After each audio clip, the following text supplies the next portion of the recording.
During the meeting, the IEP team, including you, will discuss your child's academic and functional strengths and needs in great detail. Using information from the discussion, the team will create a written, Individualized Education Program, the IEP.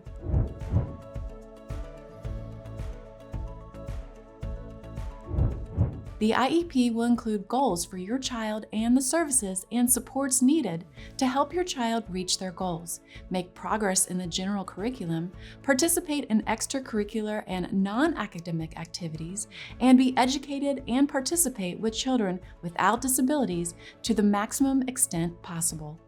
The IEP team will document your child's education program using a data system called ECAC. ECAC stands for Every Child Accountability and Tracking System. Let's discuss the different parts of the IEP forms in order. You can refer to ECAC's IEP roadmap that explains the sections of the IEP in detail. Every IEP starts with your child's information, including the eligibility category they are being served under, followed by the student profile. Here, the team talks about your child's strengths. The profile also must include your concerns about your child's education and you and your child's vision for their future. Next, the team will document your child's present level of academic achievement and functional performance, or present levels for short, by listing and explaining data in areas where your child was assessed. These areas might be subjects like math or reading, self-care skills, social emotional skills, and more. The present levels identify the gap between your child's skills and the state standards so that the IEP team can decide whether specially designed instruction is required in each area. The IEP team will discuss and document any relevant medical information and write a statement that summarizes how your child's disability affects their involvement and progress toward age and grade level standards. The team will also consider a list of special factors that includes challenging behavior, hearing and vision loss, the need for adaptive PE, and others. If any of these special factors are present, the IEP must address them. Next, you have the opportunity to share any additional concerns and to help the team consider changes that might be coming in your child's life over the next year. For example, your child may be moving into kindergarten from preschool, transferring into a new school, or you might be moving to a new home. Speaking of change, when students are in middle and high school, their IEP will add goals, activities, and services that focus on life after high school. The IEP team must discuss and determine the high school course of study. Once a student turns 14, they must also be invited to the IEP meeting. For students turning 16, the IEP team will add post-secondary goals. This part of the IEP is called secondary transition. You can learn a lot about this important part of your child's special education journey on ECAC's website. Next, the team will develop annual goals in areas where your child will require special education and possibly accommodations and/or related services. Each goal will describe the skills your child is expected to learn in this particular area over the next 12 months. Goals must be clearly written, understandable, and measurable. This means you should be able to visualize the skill or behavior your child will achieve and know when the goal is accomplished.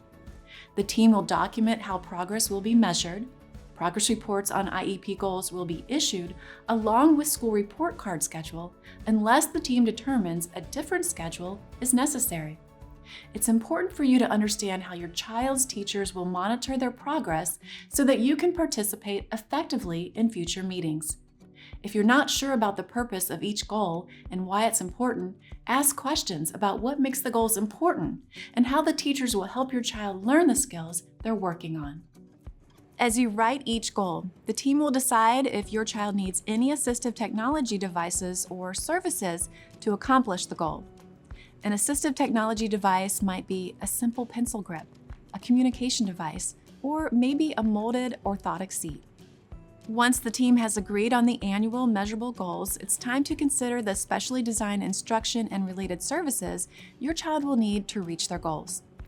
The team will consider and document the type of special education instruction your child will receive, for example, math or instruction in Braille, along with the number of minutes, frequency per week or month, and location for each type of instruction. The team will consider and document any related services your child will receive based on what they need to benefit from their special education instruction. This might include speech therapy, audiology services, interpreting services, psychological services, physical and occupational therapy, orientation and mobility services, and specialized transportation. Next, the team will also consider any support and services, accommodations, or modifications your child needs to be successful in general or special education classes and in other activities. Their IEP might include adjustments to offset the impact of their disability during their academic classes and during other activities, such as lunch, recess, or field trips. We encourage you to watch ECAC's video on accommodations and modifications to learn more about what's possible for your child. You might come up with some creative ideas to support your child. The IEP will be specific about when and where services will be provided. Once the IEP team has selected and documented in detail these accommodations and modifications, they will plan your child's participation in district and state-level testing. These accommodations come from a list the state creates, and they must be based on accommodations your child uses in their classes.